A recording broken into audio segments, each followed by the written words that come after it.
Hello, I am Dr. Laura Ervin-Kassab. I am an assistant professor at San Jose State University, and this is one of the videos in a series I'm making of my quest to move a face-to-face course online for the month of March 2020 due to concerns around the coronavirus nationwide. I am going to be showing you, this is picking up after my last video where I made a decision that based on revisiting my objectives, I was going to take my students into a synchronous classroom environment so that we can have some rich online discussions. And in that moment, I had thought that I might want to use Zoom. This is the San Jose State Learning Management System.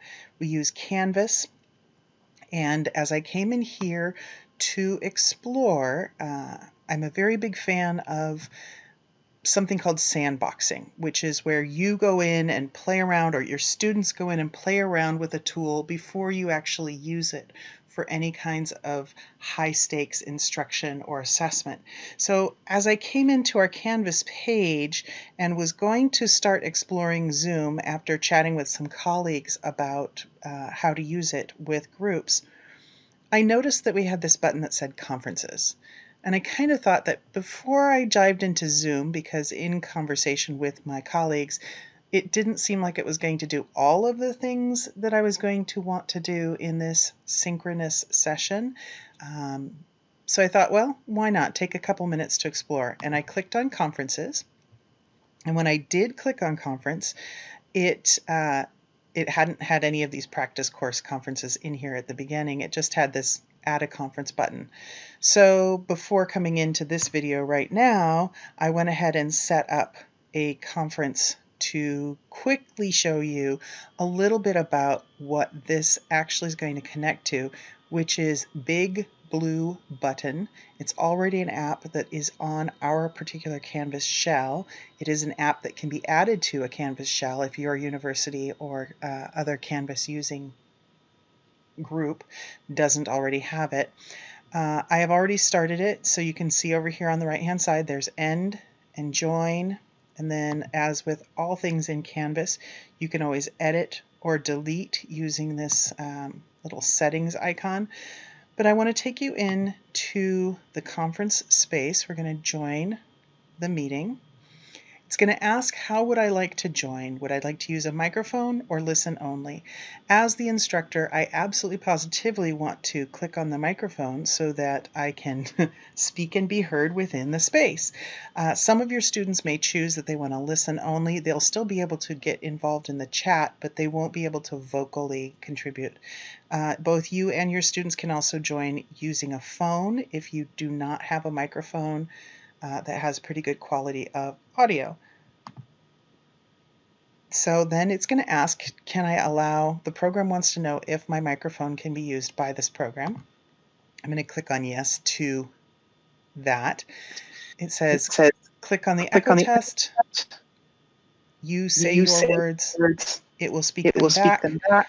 And I know my echo test worked, so I'm going to click on go.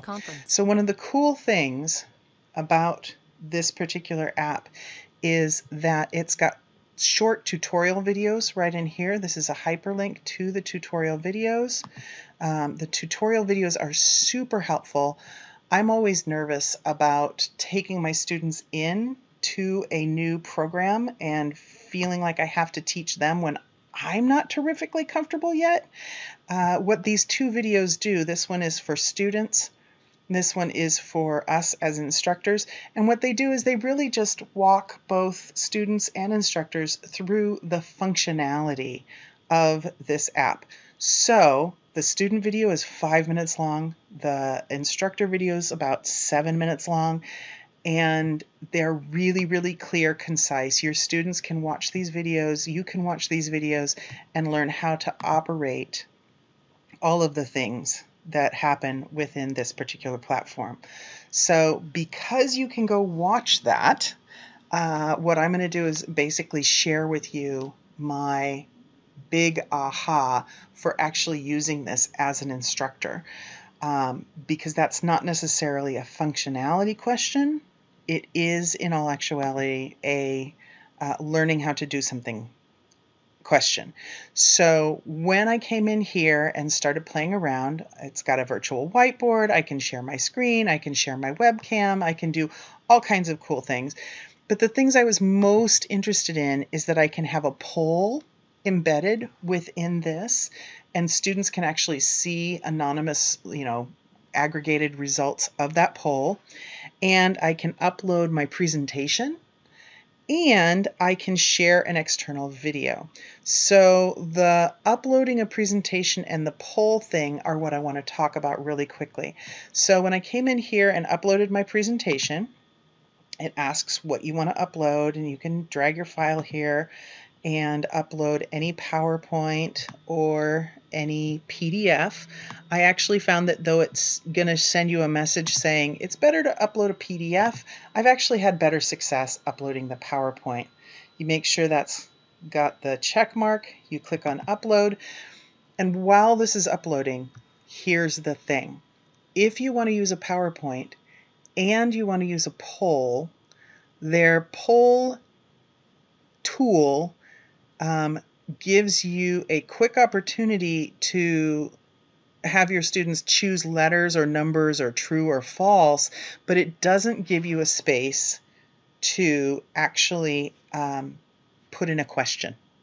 So here is the PowerPoint slides. I'm still working off session 7. It's still uploading, which is why it's going to take a little while here. There's the slide that I want my students to look at and think about. And then I went into that PowerPoint that I had used live, and I inserted this poll question.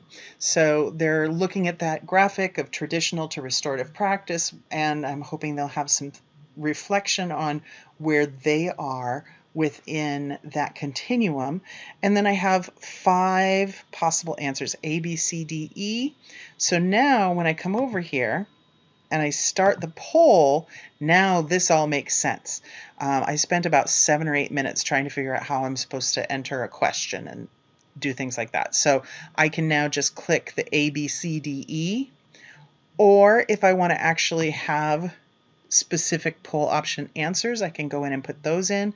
But especially since I really want to pay attention to the engagement with my students and the interaction with my students, preparing all these other things in advance means that when I just click this button, I as the teacher can see percentages. I can't see who is answering what, but I can see how many people are answering what. And I can even click on the polling options to show here, so my students can see how many of us and what percentages are answering what.